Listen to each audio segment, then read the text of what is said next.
नमस्कार, news nation देख रहे हैं आप। मैं हूं आपके साथ सचिन दुबे।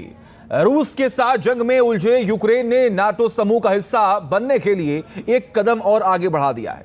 युद्ध के मोर्चे से यूक्रेन के लिए एक और अच्छी खबर यह है कि अब वो ब्रिटेन से मिली लंबी दूरी की मिसाइल स्टॉर्म शैडो का इस्तेमाल रूसी सीमा के अंदर उसके सैन्य ठिकानों को निशाना बनाने के लिए कर सकता है। ब्रिटेन ने इसकी मंजूरी दे दी है। माना यह जा रहा है कि इससे यूक्रेन को रणनीतिक बढ़त मिल सकती है। आखिर कैसे, देखिए।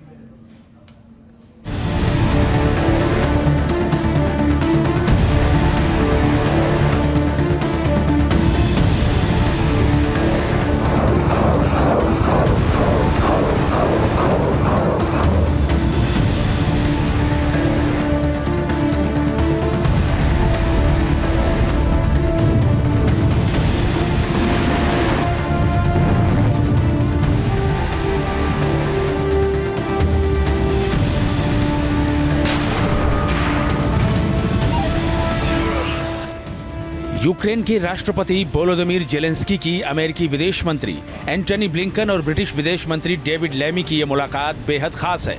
इस एक मुलाकात ने जेलेंस्की की कई मुरादें एक साथ पूरी कर दी। नाटो में एंट्री के लिए यूक्रेन जहां एक कदम और आगे बढ़ गया, वहीं रूस के खिलाफ जंगी मोर्चे पर भी जेलेंस्की के लिए बहुत अच्छी खबर आई। अब रूस पर यूक्रेन करेगा करारा प्रहार।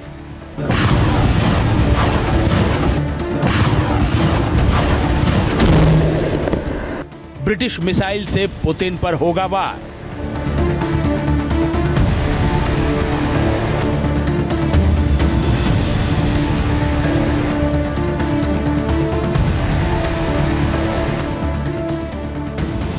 नाटो में होने वाली है यूक्रेन की एंट्री।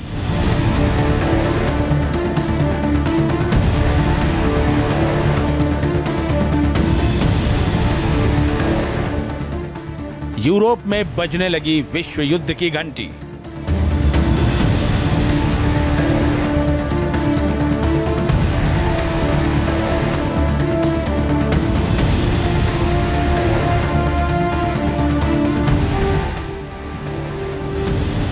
यूक्रेनी राष्ट्रपति लंबे समय से पश्चिमी देशों से उनके लंबी दूरी के हथियारों से रूस के अंदर उसके सैन्य लक्ष्यों तक मार करने पर लगा बैन हटाने की मांग कर रहे थे। इस बैन के चलते यूक्रेनी सेना रूसी ठिकानों पर आक्रामक हमले नहीं कर पा रही थी, लेकिन अब यूक्रेन ऐसा करने में सक्षम होगा। ब्रिटेन ने स्टॉर्म शैडो पर लगा बैन हटाया।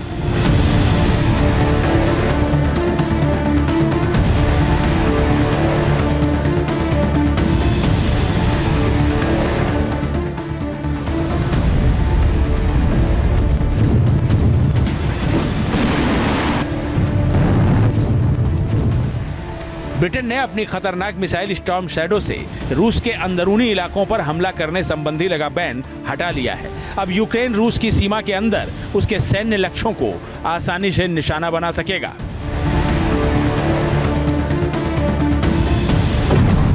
The donation of these weapon systems gives Ukraine the best chance to defend themselves against Russia's continued brutality, especially the deliberate targeting of Ukrainian civilian infrastructure, which is against international law. Ukraine has a right to be able to defend itself against this. The use of Storm Shadow will allow Ukraine to push back Russian forces based within Ukrainian sovereign territory.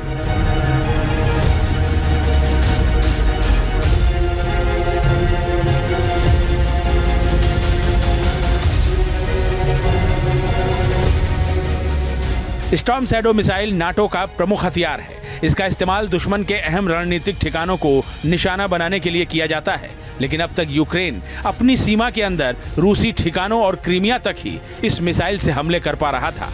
अब ban हटने के बाद वो रूसी सीमा के अंदर लक्ष्यों पर हमले कर सकेगा। इस मिसाइल की खासियत की बात करें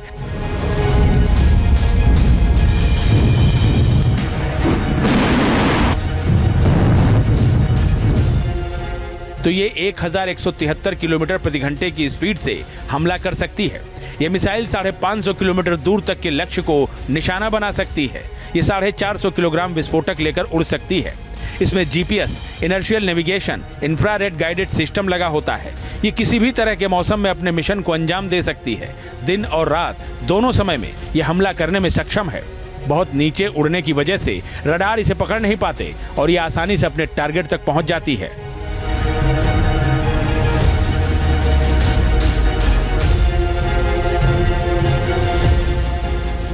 एक्सपर्ट्स का कहना है कि स्टॉर्म शैडो मिसाइल से बैन हटने के बाद ये यूक्रेन के लिए बड़ी ताकत बन सकती है। इसकी मदद से यूक्रेन लंबी दूरी से रूस की सेना को आसानी से टारगेट कर सकेगा।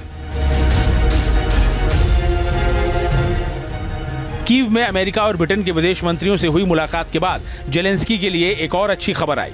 अमेरिकी विदेश मंत्री एंटनी ब्लिंकन ने कहा कि वाशिंगटन चाहता है कि कीव मॉस्को के खिलाफ जंग जीते और जल्द से जल्द नाटो में शामिल हो जाए। इसके लिए एक कदम और आगे बढ़ा गया है।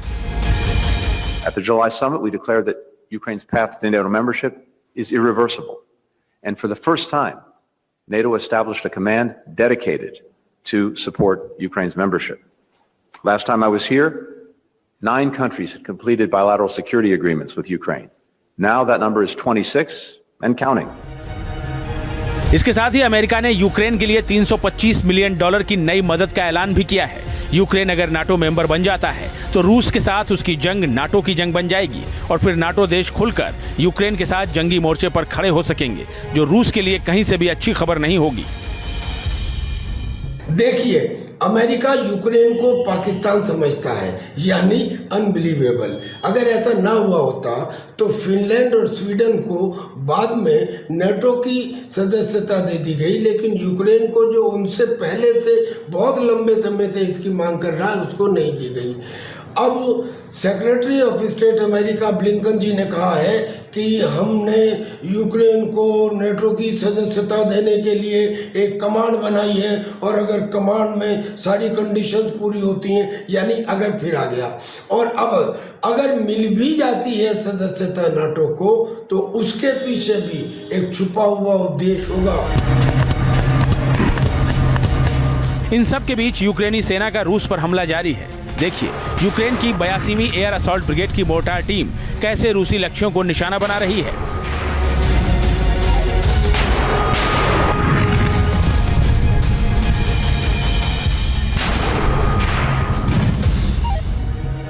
माइकोलाइव रीजन में रूस और यूक्रेन की सेना के बीच भीषण लड़ाई चल रही है।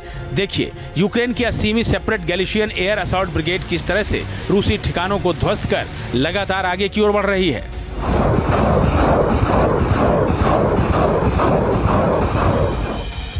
यूक्रेनी सेना के 47वीं सेपरेट मैकेनाइज्ड ब्रिगेड का पोक्रोवस्क में एक्शन का यह वीडियो देखिए। रूस इस इलाके पर कब्जे का दावा कर रहा है, लेकिन यूक्रेन का कहना है कि यहां अभी लड़ाई चल रही है। इस वीडियो में देखिए यूक्रेनी सेना कैसे रूस के उन लक्ष्यों को ध्वस्त कर रही है जहां से यूक्रेनी सेना पर ड्रोन अटैक हो रहे थे।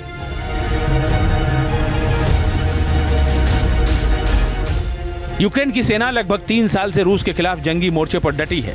अब जिस तरह से उसे रूस की सीमा में लंबी दूरी तक मार करने वाले हथियार मिल रहे हैं, उसे देखते हुए ये कहा जा सकता है कि ये जंग अब अपने और भयावह दौर की ओर बढ़ रही है।